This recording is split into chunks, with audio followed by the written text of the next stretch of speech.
Before Germany was defeated on the battlefield, it was divided from within. On the frozen plains of the Eastern Front, beneath a sky the color of steel, two German armies fought the same enemy and quietly resented one another. One wore the traditional field gray of the Reichsarmy, the other wore black insignia and carried an aura of political favor. By 1945, that rivalry would become more than bitterness. It would become a weakness Germany could not afford. This is the story of why the regular German army, the Wehrmacht, came to despise the Waffen-SS. The Frozen Divide, Eastern Front, winter 1943. A Wehrmacht officer stands in a trench hardened by ice, the temperature sinking to 14 degrees below zero. Snow drifts across the battlefield like smoke. Through the white haze he sees them arriving. Fresh boots, new winter camouflage, Tiger tanks rumbling forward, engines growling with confidence. Waffen-SS troops. His own men wear threadbare coats left over from the previous war. Their Panzer III tanks date back to 1937. Ammunition is rationed, fuel measured like medicine. He mutters to his sergeant, voice low and bitter. They fight hard, but they burn through men like we burn through fuel.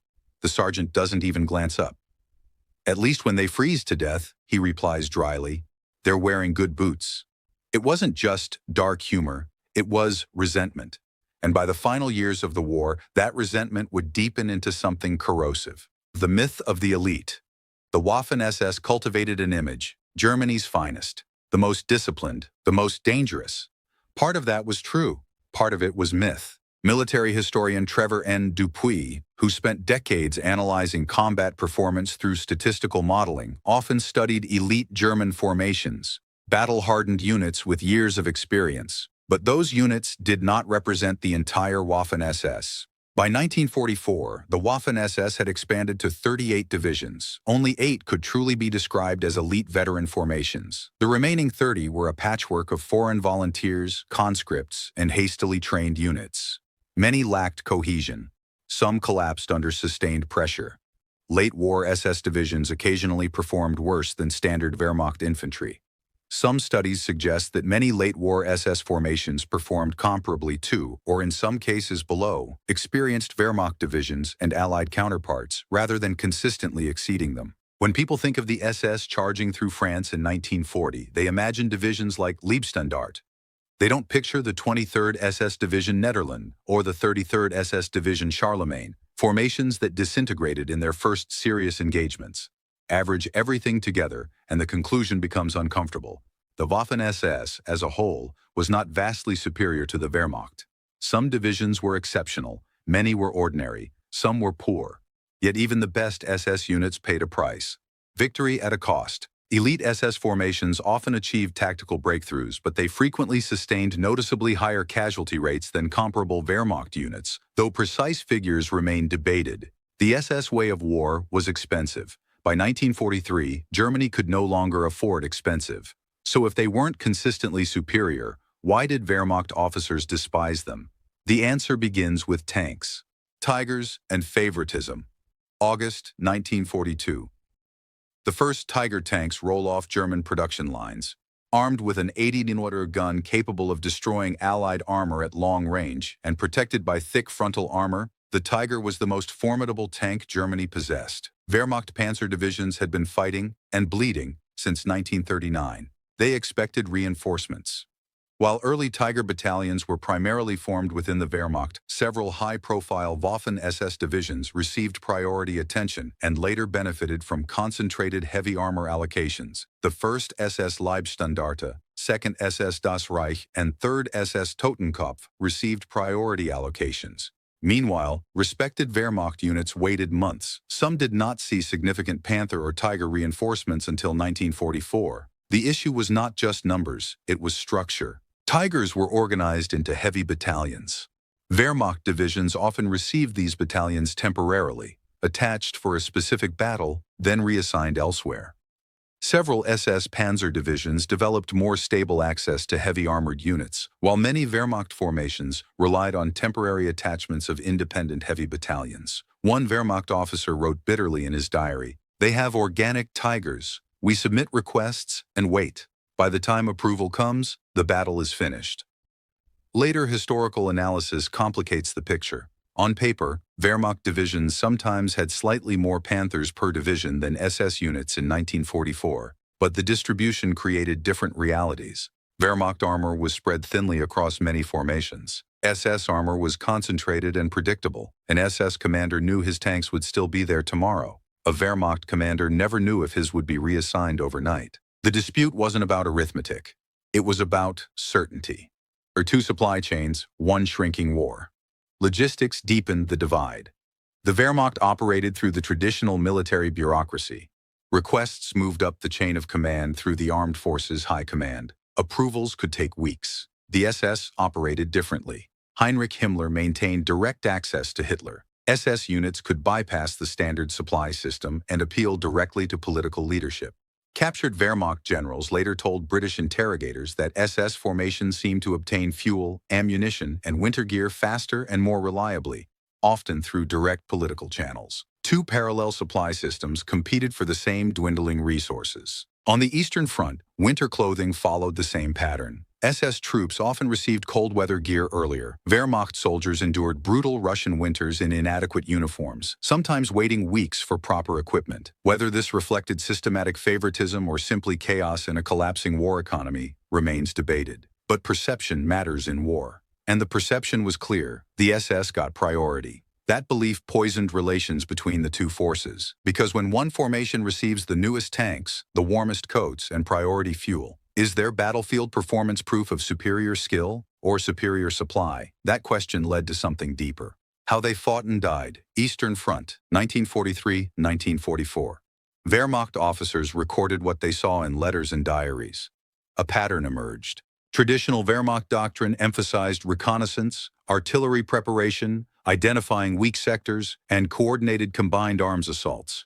Expected casualty rates for offensive operations were generally 20 to 30%. SS doctrine emphasized speed and aggression, overwhelm the enemy, break through by force of will, accept losses as evidence of ideological commitment. Casualty rates in some operations were significantly higher than those of nearby Wehrmacht formations, though exact comparisons vary by source and engagement. Both approaches could achieve success. One cost far more lives. Field Marshal Erich von Manstein praised elite SS divisions for determination in his memoirs, but he also criticized what he saw as unnecessarily costly frontal assaults. Methods the Wehrmacht considered wasteful. Wehrmacht officers repeatedly described a philosophical divide. The SS appeared willing, even eager, to prove ideological devotion through blood. The Wehrmacht prioritized operational success with minimal losses. Both claimed to fight for Germany. They did not agree on what victory required. Leadership from the front. SS training demanded that officers lead from the front. They were expected to share every hardship and spearhead assaults personally. The result was extraordinary cohesion and fierce loyalty. It was also deadly. SS divisional commanders suffered unusually high fatality rates compared to most contemporary armies, reflecting their forward leadership style. Wehrmacht doctrine favored coordination from command positions. Artillery, maneuver, logistics, war as calculation. SS doctrine favored momentum.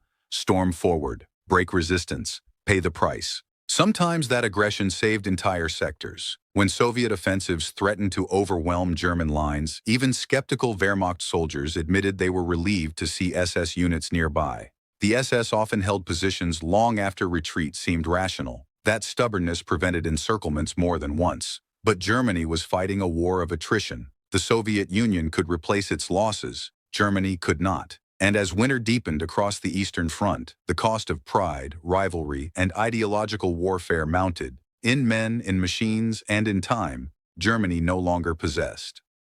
The cost of irreplaceable men. By 1944, Germany had crossed a line it could not step back from. Every experienced soldier killed was gone forever. There were no deep reserves of trained replacements waiting behind the lines. The Reich was running out of time, and out of men. The Waffen-SS, with its aggressive assault doctrine, was consuming Germany's most capable troops at a pace the country could no longer sustain. To be fair, Wehrmacht officers were not neutral observers. After the war, many generals wrote memoirs that portrayed the SS as reckless fanatics, a convenient contrast to their own professional image. Modern historians have pointed out that exaggerating SS brutality or incompetence allowed Wehrmacht leaders to distance themselves from both defeat and complicity. But even when we strip away post-war self-justification, the pattern remains. The complaints were already present in wartime interrogations of captured German officers, before memoirs, before reputation management, before narratives hardened into legend. The rivalry was real, and the criticism had weight. Hitler's fire brigade. Here is the uncomfortable truth. The very trait Wehrmacht officers despised, the SS refusal to retreat, was sometimes exactly what Germany's collapsing fronts required. When defensive lines cracked under Soviet pressure, when encirclement loomed and panic spread, an SS division ordered to hold at all costs could buy precious hours. Hours for battered army units to reorganize. Hours to evacuate artillery. Hours to avoid catastrophe. The Waffen-SS became, in effect, Hitler's fire brigade, rushed from crisis to crisis because they would not withdraw, even when logic demanded it. Was this strategically wasteful? Yes. Was it sometimes tactically necessary? Also, yes. Wehrmacht commanders hated relying on ideological stubbornness to hold critical ground. By 1944, however, they often had no other choice. But tactical disagreements were only the surface of a much deeper dysfunction. Two armies, one battlefield. The real fracture lay in the command structure itself. On paper, SS combat units fell under Wehrmacht operational command in the field. Army generals issued tactical orders, but administratively, SS formations answered to their own headquarters, which reported to Heinrich Himmler, who reported directly to Hitler. That meant Wehrmacht generals could not discipline SS officers. They could not freely reassign SS units. They could not fully control their logistics. There were documented instances in which SS units resisted or delayed tactical withdrawals, sometimes influenced by direct political directives emphasizing a hold-at-all-costs mentality. By the time Wehrmacht commanders appealed up the chain to countermand those orders, the battlefield situation had often shifted, sometimes disastrously. Opportunities vanished, casualties mounted. Two parallel command systems competed for authority while supposedly fighting the same war. No modern army could function smoothly under such strain. Different generals and responses. Some German commanders learned to navigate this fractured system better than others. Erwin Rommel, for example, maintained a cautious relationship with the SS. While organizing Hitler's security arrangements early in the war, he deliberately limited SS influence over his operations. Hitler valued Rommel's independence and granted him unusual operational freedom. Though some Waffen-SS personnel served in North Africa, Rommel consistently favored professional military control over political interference. Heinz Guderian, architect of Blitzkrieg doctrine, acknowledged that elite SS divisions could fight effectively. He respected battlefield performance, but he openly criticized the SS as an institution.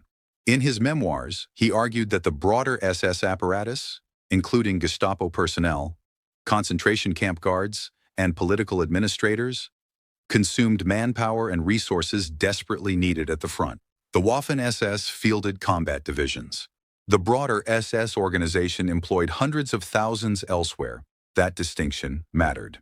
Nation or ideology. It is important to note that the Wehrmacht itself was deeply complicit in the criminal conduct of the war in the East, and the rivalry between the two forces did not represent a moral divide, but rather an institutional and operational one. At its core, the divide was philosophical. The Wehrmacht saw itself as defending Germany as a state. Even officers sympathetic to National Socialism tended to place loyalty to the nation before loyalty to an individual. The SS swore a personal oath to Hitler, not to Germany, not to the Constitution, to the man.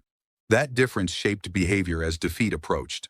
When the war turned against Germany, some Wehrmacht officers began questioning Hitler's strategic decisions. A number of them participated in the July 20, 1944 assassination attempt, an effort planned and executed largely by army officers. The SS remained fiercely loyal. Even as cities burned and surrender became inevitable, many SS formations continued fighting. For them, the mission was ideological. It transcended national survival. When those philosophies collided at the front, dysfunction followed, and Germany paid for it. Torcio. So who was more effective? Strip away ideology, ignore rivalry, ask a cold question, who was actually better? The answer depends on how you define better. Combat performance, At the elite level, the difference was marginal. Top SS divisions, Leibstandarte, Das Reich, Totenkopf, compiled formidable records across France, the Eastern Front, and elsewhere. Elite Wehrmacht formations, such as Grossdeutschland or the Hermann Göring Division, built equally impressive reputations. When measured purely in tactical engagements, both elite groups performed at roughly comparable levels. In certain battles, SS units showed slightly higher aggression or breakthrough capacity, but the edge was narrow. Resource efficiency. Here the picture shifts. The Waffen-SS represented roughly 15% of Germany's ground forces, but consumed a disproportionate share of modern equipment, fuel, and logistical priority. They achieved marginally superior performance in select elite formations, while sustaining significantly higher casualty rates. From a strategic perspective, Germany might have extracted greater value by distributing those resources evenly across experienced Wehrmacht divisions. More Tigers and Panthers under veteran army crews may have yielded stronger returns for the same industrial investment. Sustainability under pressure. This is where the Wehrmacht held a clearer advantage. By late 1944, many Wehrmacht units were defending lines with outdated armor, dwindling ammunition, and exhausted men. They adapted. They improvised. They continued functioning under strain. Numerous late-war SS formations, particularly foreign volunteer divisions, performed poorly under identical pressure. Desertion rates climbed, morale faltered. Combat effectiveness often fell below Wehrmacht equivalents. The reputation of the Waffen-SS rested largely on 8 to 10 elite divisions. The remaining 20-plus ranged from mediocre to outright liabilities. The final accounting. If we rank them coldly: 1. Elite Wehrmacht divisions, highest strategic value, professional leadership, disciplined doctrine, better resource efficiency. 2. Elite Waffen-SS divisions, tactically aggressive, cohesive, formidable in breakthrough roles, but costly in manpower and material. 3. Average Wehrmacht divisions, competent and adaptable despite chronic shortages. 4. Late-war SS foreign divisions, often undertrained, unstable, and less effective. The Waffen-SS was not inherently more effective. It was more expensive, and by 1944, Germany could not afford expensive. The expansion of the SS strengthened its institutional power within the Nazi state. It did not strengthen Germany's military position proportionally. Resources diverted to sustain SS prestige weakened formations that might have delivered more consistent returns. The Wehrmacht sought to win a military war. The SS sought to prove an ideology. When those goals aligned, Germany was formidable. When they diverged, rivalry drained strength from both. To the question that lingers: 38 SS divisions, 8 truly elite, 30 mediocre or worse. If those 30 had been integrated into the regular army, trained properly, equipped rationally, subordinated to unified command, would Germany have prolonged the war by 6 months? A year? Would it have changed anything at all? Or was the dysfunction so deep, the strategic imbalance so overwhelming, that no organizational reform could have altered the outcome? Let me know what you think in the comments. If this analysis reshaped how you see the Wehrmacht-SS rivalry, hit like. Subscribe for history that examines systems, not just battles. Thanks for watching.